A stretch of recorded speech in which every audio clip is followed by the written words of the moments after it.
अखेर मुहूर्त ठरला 26 जानेवारीनंतर या 3 देशांमध्ये सुरू होणार कांद्याची निर्यात. कांद्याचे बाजारभाव पुन्हा पार करणार 4,000 रुपयांचा टप्पा. कांदा निर्यातीमुळे पुन्हा शेतकऱ्यांमध्ये मोठ्या आनंदाचं वातावरण त्या ठिकाणी आता निर्माण झालंय. मागच्या वर्षीपेक्षा चालू वर्षी कांद्याची निर्यात एकूण 8 लाख मेट्रिक टनांवरती त्या ठिकाणी पोहोचली आहे आणि त्यामुळे कांद्याच्या बाजारभावाला थोडा दिलासा त्या ठिकाणी मिळाला होता.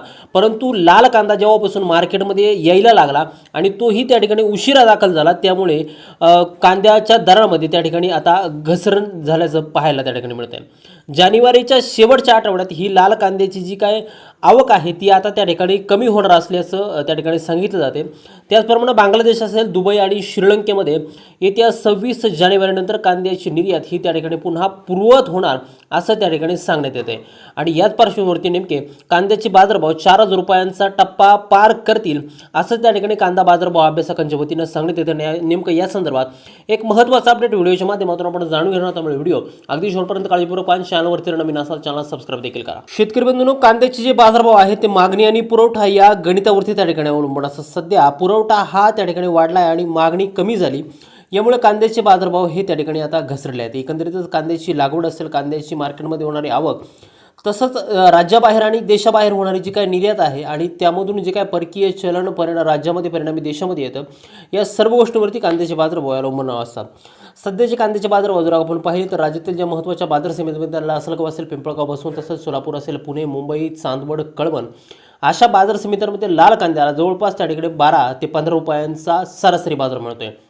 तर जो काय उन्हाळा कांदा आहे ते या उन्हाळा कांद्याला देखील 17 ते 18 रुपयाच्या दरम्यान सरासरी बाजारभाव मिळतानाचं चित्र एकंदरीत त्या ठिकाणी दिसतं. दुसरीकडे आपण जर का बघितलं तर सरकारनं यावर्षी कांदा निर्यातीचं जे काय धोरण आहे ते आता दुपटीनं वाढवणार अशी त्या ठिकाणी घोषणा केली होती आणि त्यामुळेच यंदा जी काय कांद्याची निर्यात आहे ती त्या ठिकाणी जास्त प्रमाणात होईल असं त्या ठिकाणी सांगण्यात येते. दुसरीकडं कांद्याची आत्तापर्यंतची जी काय निर्यात आहे ती त्या ठिकाणी जवळपास 8 लाख मेट्रिक टनांवरती त्या ठिकाणी पोहोचली आणि म्हणूनच कांद्याच्या बाजारभावाला त्या ठिकाणी गेल्या महिनाभरामध्ये त्या ठिकाणी फार मोठा आधार हा मिळालेला होता. दुसरीकडे जो काय लाल कांदा आहे तर लाल कांद्याचा हंगाम थोडा त्या ठिकाणी उशिरा सुरू झाला आणि हा कांदा जेव्हापासून मार्केटमध्ये मोठ्या प्रमाणामध्ये दाखल झाला आहे त्यावेळेसपासून त्या ठिकाणी कांद्याच्या बाजारभावात मोठी घसरण त्या ठिकाणी आता पाहायला मिळते.